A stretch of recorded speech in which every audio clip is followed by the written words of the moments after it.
Direito constitucional, conceitos estruturantes da República Federativa do Brasil, e o tópico é princípios fundamentais. A Constituição de 1988 organiza o Estado brasileiro a partir de alguns conceitos centrais que aparecem logo no artigo 1º e servem como base para todo o restante do texto constitucional. Entender esses elementos é essencial, porque eles aparecem o tempo todo em provas, muitas vezes de forma indireta. Vamos falar sobre a forma de Estado. Qual é a forma de Estado que o Brasil adota?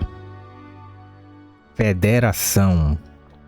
Significa que o país ele é composto por diferentes entes: União, Estados, municípios e Distrito Federal. Lembre-se que existe a confederação, que é o que acontece, por exemplo, em outros países. Mas aqui é uma federação. Lembrando disso, a forma de Estado é federal. Porque é composto por União, Estados, municípios e Distrito Federal. Esses entes, União, Estados, municípios e Distrito Federal, possuem autonomia política, administrativa e financeira. A tão falada FAP. União, Estados e municípios e Distrito Federal possuem FAP, autonomia financeira, administrativa e política. Mas eles não possuem soberania. A soberania é única e pertence à República Federativa do Brasil, como um todo, especialmente no plano internacional.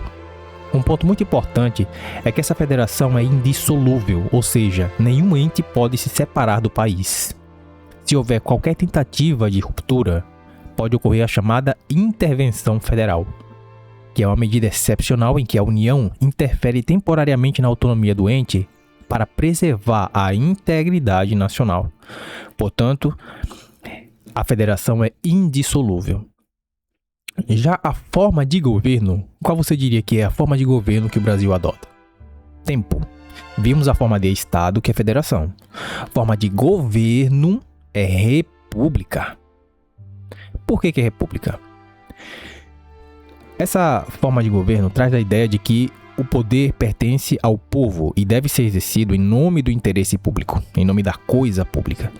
Isso se conecta diretamente com características como eleições periódicas, mandatos temporários e responsabilidade dos governantes. O Brasil também adota o regime de governo de Estado democrático de direito. Vimos a forma de governo, que é república, a forma de Estado, que é federação. E agora estamos em regime de governo. Regime você nunca vai esquecer. Claro que nós somos democráticos, né? Isso significa que não basta ter leis. No Estado democrático de direito, essas leis devem respeitar a vontade popular e os direitos fundamentais. Em outras palavras, há uma combinação entre democracia, que é o poder do povo, povo, né? Democracia, que é o poder do povo, e legalidade, que é submissão à lei. Vamos falar agora do sistema de governo. Você nunca vai esquecer disso, porque o presidente é sistemático. Portanto, sistema de governo é o presidencialismo. Nós vimos o regime, que é democrático. A forma de governo, qual é a forma de governo, galera? República. E a forma de Estado, federação. Como o Estado é organizado, você não vai esquecer disso. A forma que o Estado é organizado é a federação. O sistema de governo é o presidencialismo. Nesse sistema de governo, o presidente da República acumula as funções de chefe de Estado. Lembrando que chefe de Estado tem a ver com algo lá fora. É a representação do país fora do Brasil. E chefe de governo é a administração interna. Falou em governo, está falando do Brasil, então é algo interno. Chefe de Estado, fora. Trump, Xi Jinping, Lula, Bolsonaro. Lá fora ele é visto como chefe de Estado, dentro, chefe de governo. Embora isso não esteja literalmente no artigo 1º da Constituição, é um ponto consolidado na Constituição e confirmado pelo plebiscito de 1993. Há uma diferença entre plebiscito e referendo, você lembra? Referendo, galera, é depois. Plebiscito é antes. Nós queremos desarmar as pessoas. Lembra que o povo já tinha esse poder? Então, depois de aprovado isso, que já era, não era crime ter arma, foi feito um referendo para extinguir este direito da população.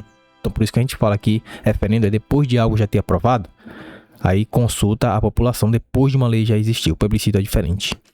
Tá havendo um plebiscito agora em 2025 pelo deputado Kim Kataguiri, querendo a pena de morte no Brasil. Poderia acontecer também. Falamos agora de conceitos estruturantes da República, vamos falar agora de fundamentos da República Federativa. Os fundamentos Soci de Vaplo, você nunca vai esquecer, está no artigo 1º. Os fundamentos são os valores essenciais que sustentam todo o Estado brasileiro. Eles funcionam como uma espécie de base ideológica da Constituição e costuma ser cobrado em provas com bastante frequência.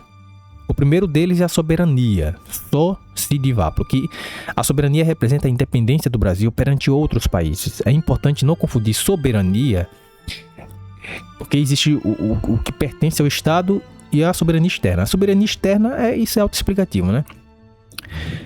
A soberania sempre vai ser externa e pertencente ao Estado. E os entes federativos não possuem a soberania. Eles possuem autonomia, que nós vimos que é o FAP. Então essa é a primeira sílaba do mnemônico, Soci de Vaplo, soberania. Segunda, Soci é cidadania, diz respeito à participação do indivíduo na vida política, especialmente por meio de direitos como votar, ser votado e influenciar decisões públicas. Não é apenas um status formal, mas a possibilidade real de atuação na sociedade. Soci de dignidade da pessoa humana. Isso é talvez o fundamento mais importante, porque coloca o ser humano no centro de todo o ordenamento jurídico. Isso significa que todas as leis e políticas públicas devem respeitar e promover condições mínimas de existência digna. Soci de valores sociais do trabalho e da livre iniciativa. Valores sociais do trabalho e da livre iniciativa.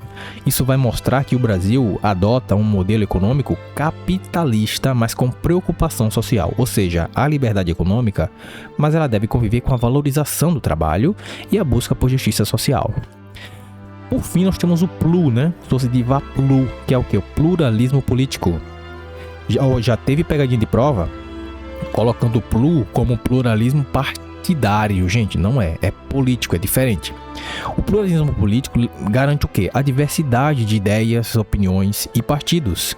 Na prática, isso assegura que diferentes visões de mundo possam coexistir e disputar espaço de forma legítima dentro do sistema democrático. Então nós vimos Soci de Vaplo, são os fundamentos da República: soberania, cidadania, dignidade da pessoa humana, valores sociais do trabalho e da livre iniciativa e o pluralismo político. Vamos ver agora comparativos cruciais que existem para a prova que você deve sempre ter em mente. As bancas adoram cobrar diferentes modelos de governo e sistema. Então o ideal é entender a lógica por trás dessas distinções e não apenas decorar. Sistemas e modelos. Na República, nós já vimos, né? Ocorre no Brasil a República e os governantes na República são escolhidos por eleição. Eles exercem mandatos temporários e podem ser responsabilizados por seus atos, inclusive por meio de impeachment. Já na monarquia, né, o poder é transmitido de forma o quê? Hereditária, de pai para filho. Então o governante permanece no cargo por toda a vida e tradicionalmente não responde politicamente por seus atos. A ideia clássica é de que o rei não erra, né? Então não existe responsabilização do rei numa monarquia, por exemplo. Nós lembramos que recentemente morreu a rainha da Inglaterra e quem tá agora lá é o rei, né? Eu esqueci o nome dele agora, mas é o rei George, eu acho que é George o nome dele, mas enfim, é isso que acontece na monarquia, diferente da república, tá? Na república o presidente, o rei, né, ele pode sim errar e vai ser responsabilizado. Tivemos a Dilma Rousseff, tivemos o Lula que já foi preso, tivemos agora o presidente Bolsonaro também responsabilizado por crime de tentativa de golpe de estado. Quando você se compara presidencialismo e parlamentarismo, a principal diferença está na forma como o poder executivo é estruturado.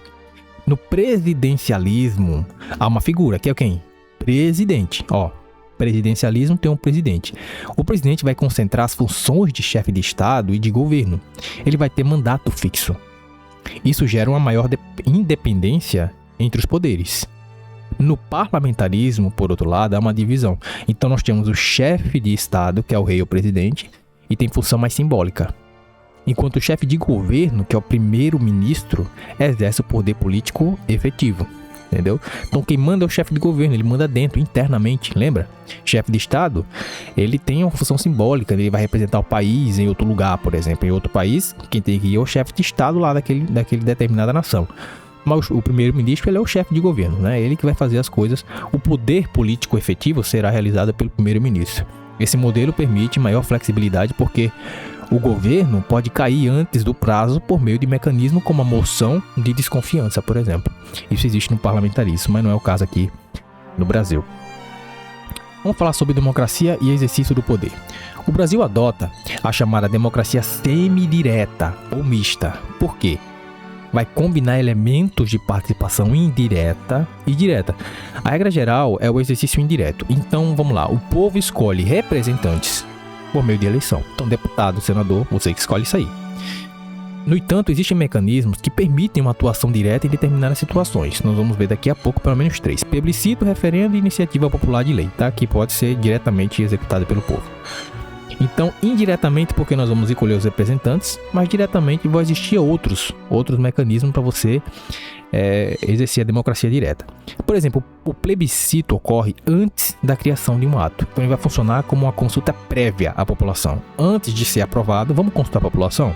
Então, nós vamos fazer um plebiscito. Já o referendo acontece depois, quando o povo decide se aprova ou rejeita uma medida que já está acontecendo, que não é crime, ela já está acontecendo. Isso ocorreu, por exemplo, no referendo sobre o comércio de armas em 2005, né? Teve um prazo para o cara ir lá, se o cara tem uma arma, vai devolver. A população rejeitou isso. Houve uma campanha muito forte, né? Foi extremamente criticada até hoje, que tem pessoas que são a favor. Mas, enfim, ocorreu uma campanha. Quem não lembra da Angélica, né? De alguns atores na TV, falando contra o porte e a posse de arma, né? Então o povo ia lá na delegacia, dava a arma de volta, não ia ser preso nem nada, né? O governo só... Mas havia um prazo, né? Porque a população rejeitou. O referendo, ele foi contra a posse e o porte de arma. Então a partir de 2005, né? Aconteceu isso aí. Então outro instrumento importante, além do plebiscito e do referendo, é a iniciativa popular de lei. Isso vai permitir que a própria população proponha projetos legislativos, projetos de lei, sem depender dos parlamentares. Por isso que essas 3, plebiscito, referendo e iniciativa popular de lei, é uma forma de democracia direta. Então não esquecer, tá? O Brasil ele vai adotar uma democracia semidireta, tá? Ou uma democracia mista, misturada, indireto com democracia direta. Vamos falar um pouco mais profundamente sobre a iniciativa popular de lei.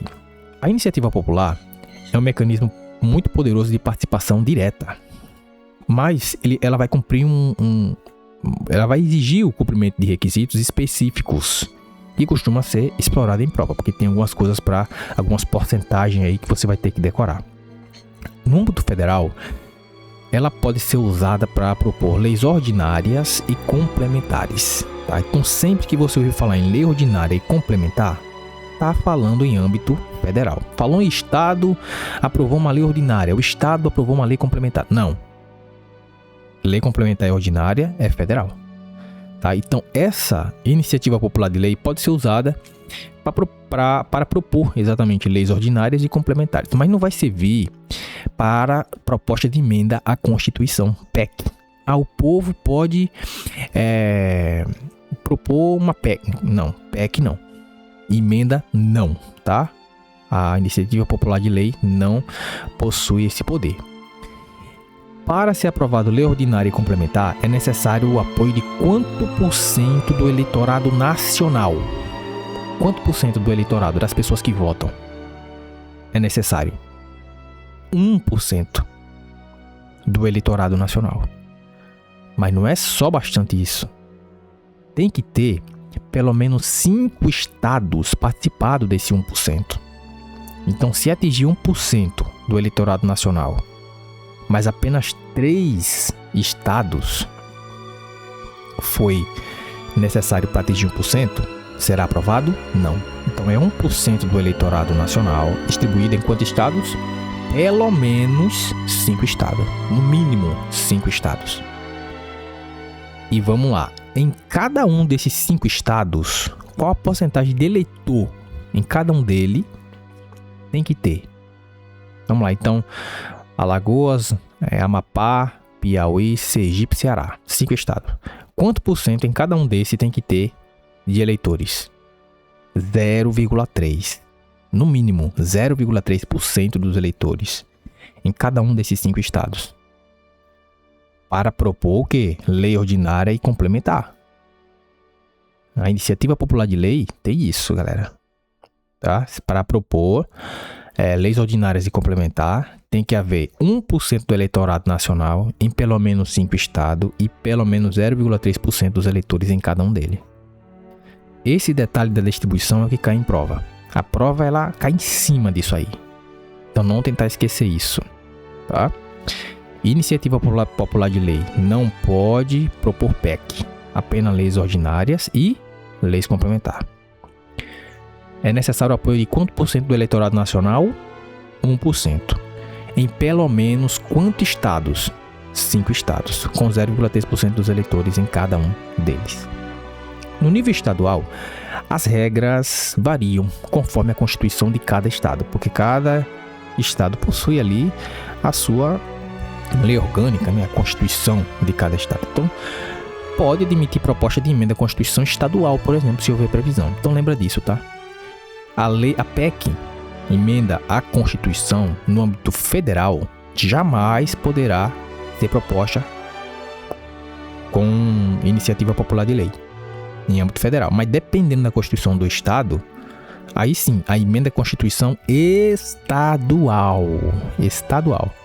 Se houver previsão, pode ser proposta uma PEC nesse sentido, tá? Mas só uma PEC estadual, nunca federal. Já no âmbito municipal, o requisito costuma ser mais direto. Então, 5% do eleitorado local, tá? Então eu quero uma lei ordinária, uma lei complementar no passo, uma iniciativa popular de lei. Eu preciso do que para propor uma iniciativa popular de lei? Ou uma nova lei ordinária ou lei complementar? Estadual, no caso, né? Que, aliás, não existe, né? Lei ordinária e complementar não. É só uma mudança ali, uma constituição. Eu vou ter que estudar isso aqui depois, tá? Eu fiquei em dúvida agora nisso aqui. Mas no âmbito municipal, o requisito costuma ser mais direto. O apoio de pelo menos 5% do eleitorado local. Exemplos conhecidos ajuda a fixar. Vamos lá. Você lembra da lei da ficha limpa, né? Ela surgiu por iniciativa popular e é frequentemente citada como referência prática desse instrumento. Deixa eu só ver uma parada aqui,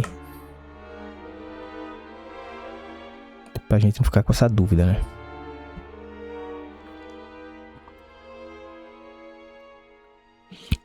Eu quero saber se lei complementar e lei ordinária só pode ser proposta no âmbito nacional, se Estado também pode propor essas leis, essas normas. Vamos ver o que ele vai dizer.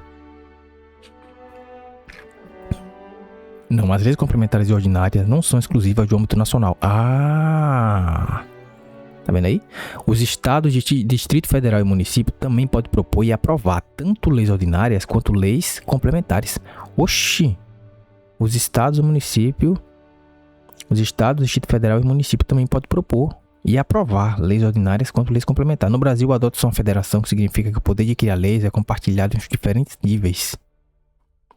Aí, ó, quem pode criar essas leis? No âmbito federal, o Congresso Nacional, deputados e senadores, vota as leis que valem para o país inteiro. Âmbito estadual, a Assembleia Legislativa. Nos estados, a Assembleia Legislativa pode criar.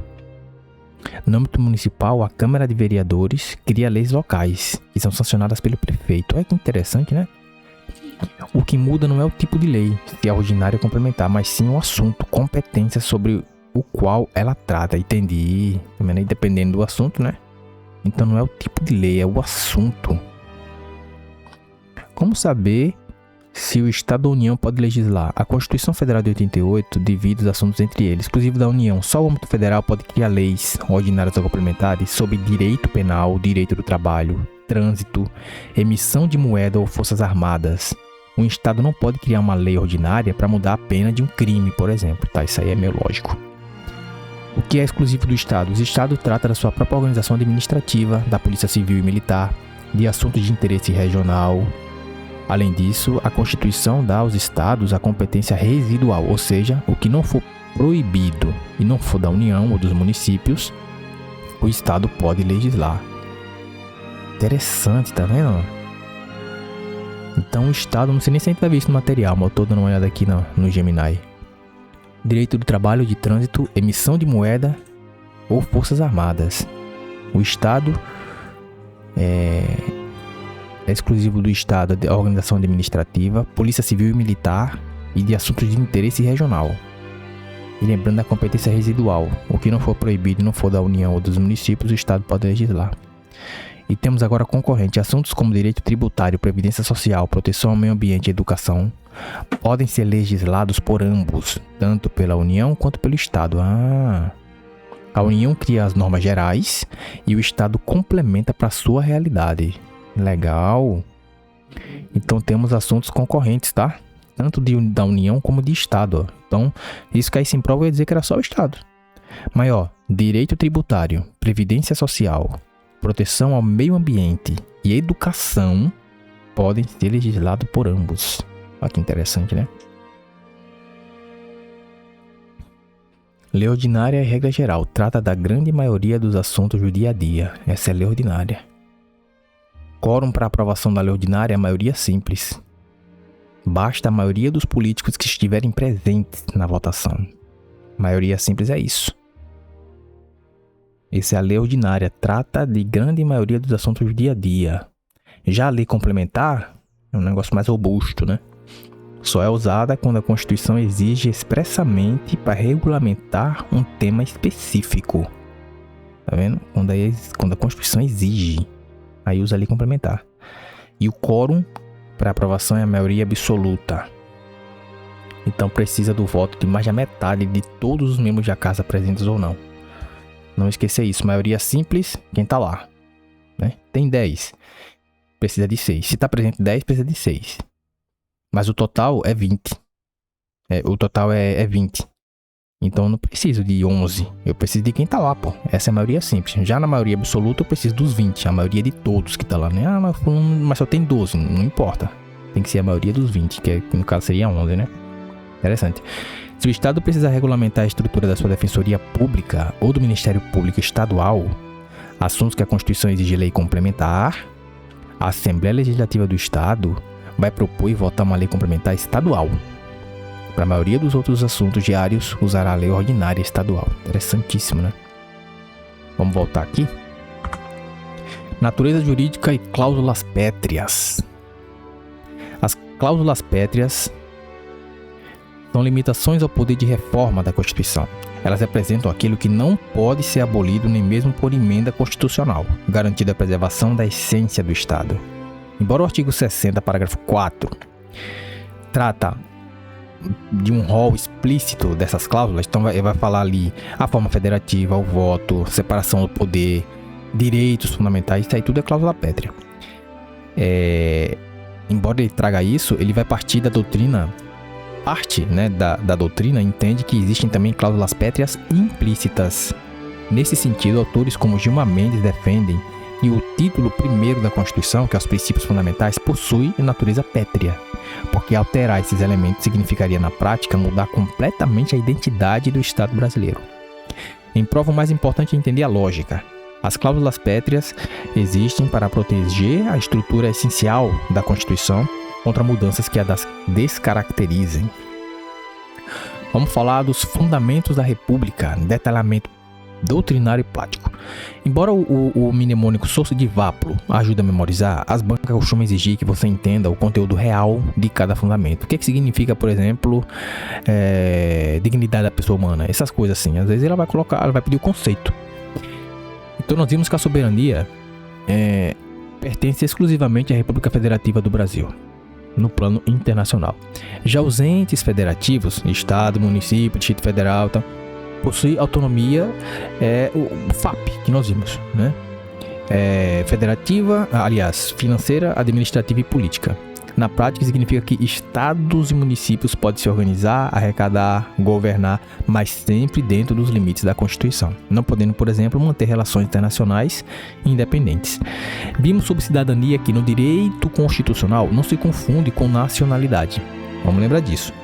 Nem todo brasileiro nacional que nasceu aqui é cidadão ativo.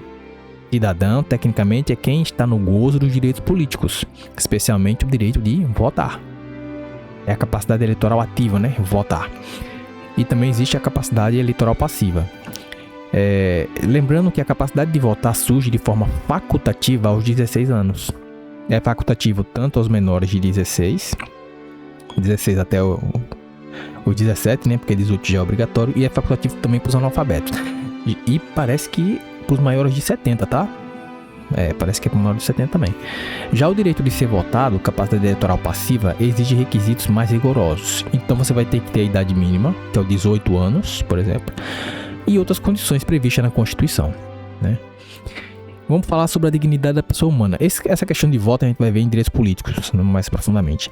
Mas vamos falar sobre a dignidade da pessoa humana. Esse fundamento funciona como verdadeiro norte interpretativo de todo o sistema jurídico. Então, em provas, vai aparecer muito ligado a decisões do STF, por exemplo. A súmula vinculante 11, que é aquela súmula que limita o uso de algemas em situações excepcionais. Então, por exemplo, só pode ser usado algemas, não sei se você sabe, quando existir perigo ou resistência. Entendeu?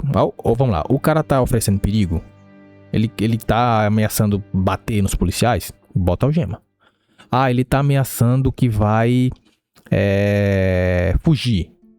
Aí também você tem que usar algema. Ou ele tá simplesmente resistindo ali, não quer de jeito nenhum ser preso e colocado no camburão. Tá? Então, se for usado fora desses três casos, então pode haver nulidade do ato. Tá? Pode haver nulidade do ato. Então, isso é a súmula vinculante sobre a algema, que está diretamente ligada à dignidade da pessoa humana. Outro exemplo é a possibilidade de pessoas trans alterar nome e gênero diretamente em cartório, sem necessidade de cirurgia ou decisão judicial. Porque o cara se sentia indigno, né? Como assim? Isso aí tá afetando a dignidade da pessoa. Eu só quero trocar meu nome. Então o STF foi lá e falou, né? Reconheceu o chamado estado constitucional de coisas, estado de coisas inconstitucional, por exemplo. Isso aí tava acontecendo, ele foi lá e falou, opa, isso não pode acontecer. Tem que ser mais fácil pro cara que é trans alterar nome e gênero diretamente, sem necessidade de cirurgia ou decisão judicial, né?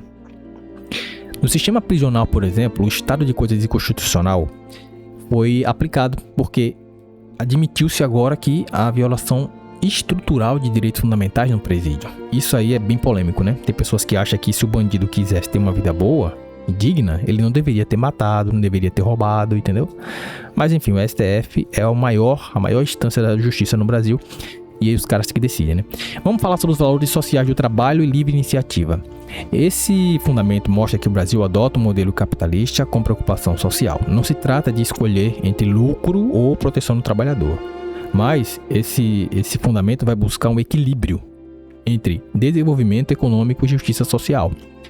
Falamos sobre pluralismo político. Isso é o quê? Vai além da existência de vários partidos, né? Por isso que existe o pluralismo partidário, mas isso aqui é pluralismo político. O pluralismo político vai garantir a convivência de ideias diferentes, inclusive ideias opostas, dentro do espaço democrático. Isso inclui a liberdade de expressão, desde que respeitados os limites constitucionais, como a vedação do discurso de ódio, por exemplo. Nós vamos ver isso mais à frente também. Separação e harmonia dos poderes. O Brasil adota a clássica teoria da separação dos poderes, inspirada em Montesquieu, mas com estrutura moderna. Os poderes são independentes, sim, mas são harmônicos. Na prática, significa que cada poder tem suas funções principais, mas também exerce funções secundárias para garantir o equilíbrio do sistema, o que chamamos de sistema de freios e contrapesos. Nem todos os entes federativos possuem a mesma estrutura. A União e os estados têm os três poderes, então executivo, legislativo e judiciário. Mas o município e o Distrito Federal não possuem judiciário próprio. Vamos lembrar disso. No caso do Distrito Federal, o tribunal, né, que é o TJDFT, que é o Tribunal de Justiça do Distrito Federal e Territórios, é organizado e mantido pela União.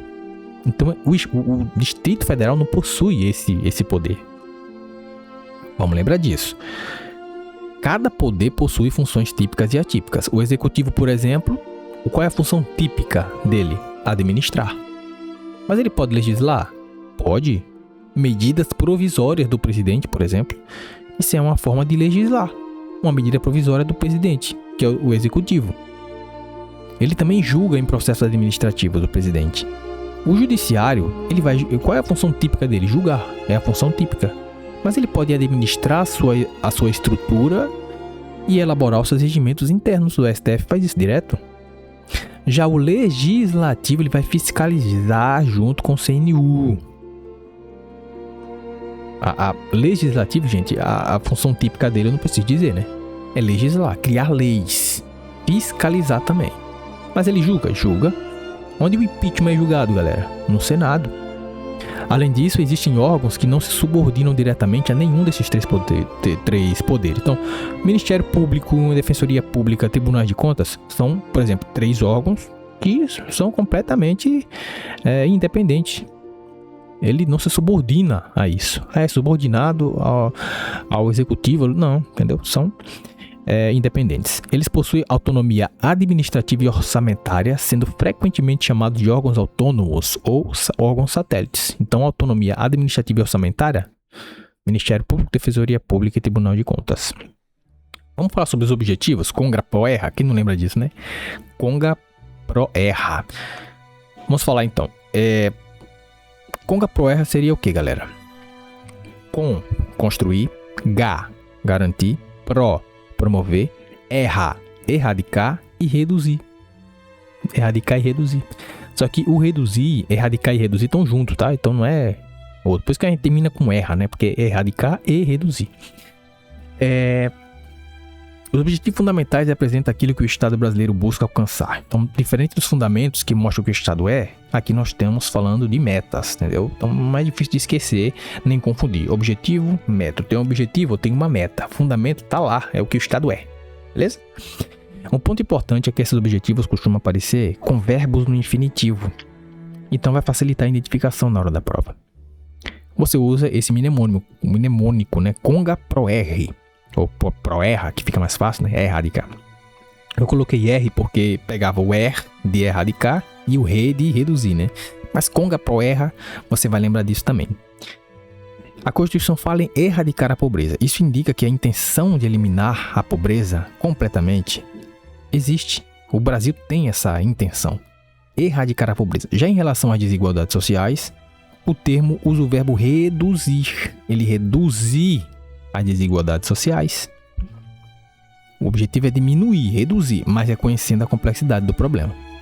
Do ponto de vista jurídico, esses dispositivos são classificados como normas de eficácia limitada e caráter programático, ou seja, não produzem efeitos imediatos completos, mas orienta a atuação do Estado e a criação de políticas públicas, caráter programático. Então não é contida, tá? Não é norma de eficácia contida, não, é limitada e o caráter é programático.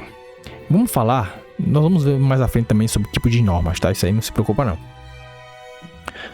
Princípios das relações internacionais. Esses princípios orientam como o Brasil se comporta no cenário internacional. Eles refletem valores como cooperação, paz e respeito aos direitos humanos. Entre os mais cobrados está o repúdio ao terrorismo e ao racismo. No Brasil, lembre-se que o racismo é considerado um crime o quê? É inafiançável? É imprescritível? Hediondo? Gente, é imprescritível. O racismo é considerado crime imprescritível. E a legislação evolui para ampliar essa proteção posteriormente. Nós vimos que a Lei 14.000, de 2023, 14.532, equiparou a injúria racial ao crime de racismo. E o STF também já equiparou homofobia e transfobia ao racismo. Outro ponto importante é a diferença entre asilo político e refúgio. O asilo político é um ato discricionário do presidente da República. Lembra? Ato discricionário? O presidente decide se vai conceder asilo político a alguém. Mas vamos lembrar que há o asilo político e há o refúgio. O discricionário do presidente da República é o asilo político. Normalmente ele é concedido em situações específicas de perseguição política que está acontecendo em algum país. Lembra do monarca? Então, asilo político. O Trump concedeu asilo político. Já o refúgio, gente, é um ato vinculado. Refúgio é um ato vinculado. Se a pessoa preencher os requisitos legais, então vamos lá. O cara está vindo por perseguição, de uma perseguição religiosa, de uma perseguição étnica, uma perseguição social. O Estado deve conceder o refúgio. Então é um ato vinculado, tá? Não é discricionário mais. Também aparece em prova a distinção entre extradição e expulsão. Lembra que o corpo será extraditado quando morre uma pessoa? Aliás, o translado, né? Que é o translado de corpo. Mas vamos lá. Você lembra que extradição Vamos pensar que um estrangeiro com família no Brasil pode, por exemplo, cometer um crime no exterior, ou aliás, ele cometeu um crime, né? E o que aconteceu com ele? Um estrangeiro com família no Brasil pode ser extraditado, galera. Ele não pode ser expulso por fato ocorrido no Brasil, justamente para proteger o vínculo familiar. O estrangeiro com família no Brasil pode, por exemplo, ser extraditado por um crime cometido no exterior, mas não pode ser expulso por fato ocorrido no Brasil, justamente para proteger o vínculo familiar. Olha que interessante isso, né? Deixa eu ver uma coisa. Extradição e expulsão. Qual a diferença de extradição e expulsão?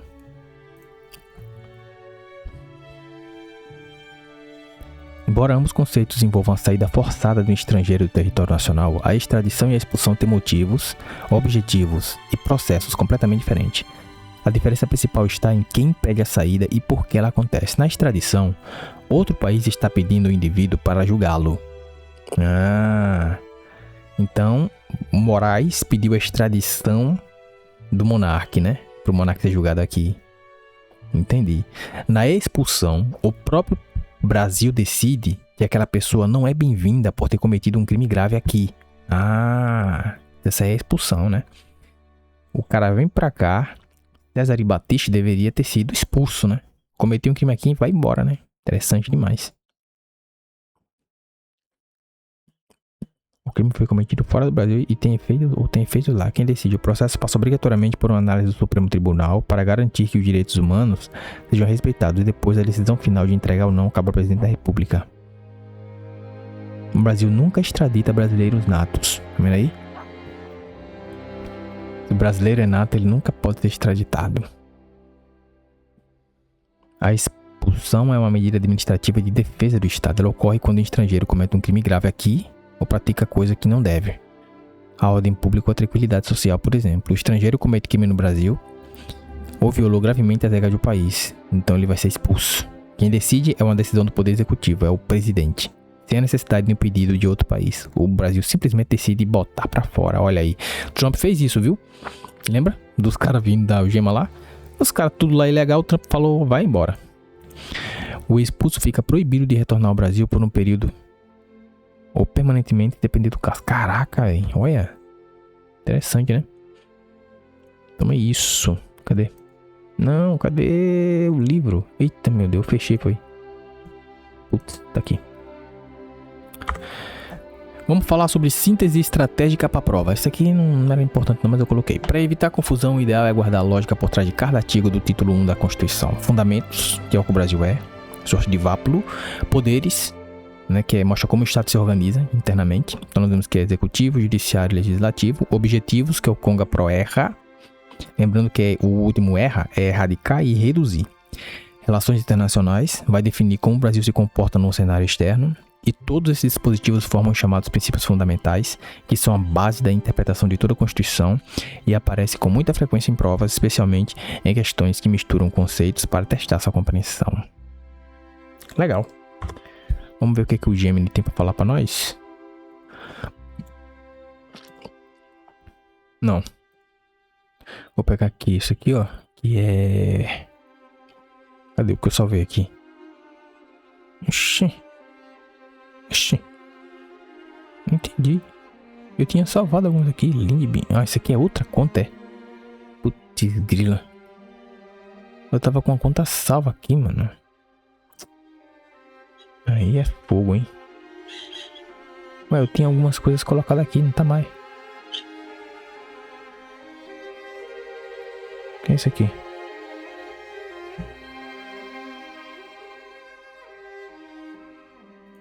Eu estou estudando para um concurso de técnico no TJ e nível médio e eu acabei de estudar princípios fundamentais. O que mais cai nesse concurso que eu não posso perder nunca e que a FCC costuma cobrar? Coloque para mim aí alguns pontos importantes como exemplos. Seja breve e se puder pode vasculhar na internet também o que pode cair e colocar para mim. O que pode cair nesse tema? Vamos ver o que ele vai dizer.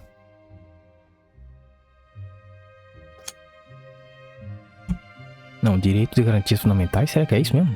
Princípios fundamentais, velho. Ah, desculpa, eu acabei errando. Na verdade, eu estudei princípios fundamentais. E não direitos e garantias, não. Foi princípios fundamentais.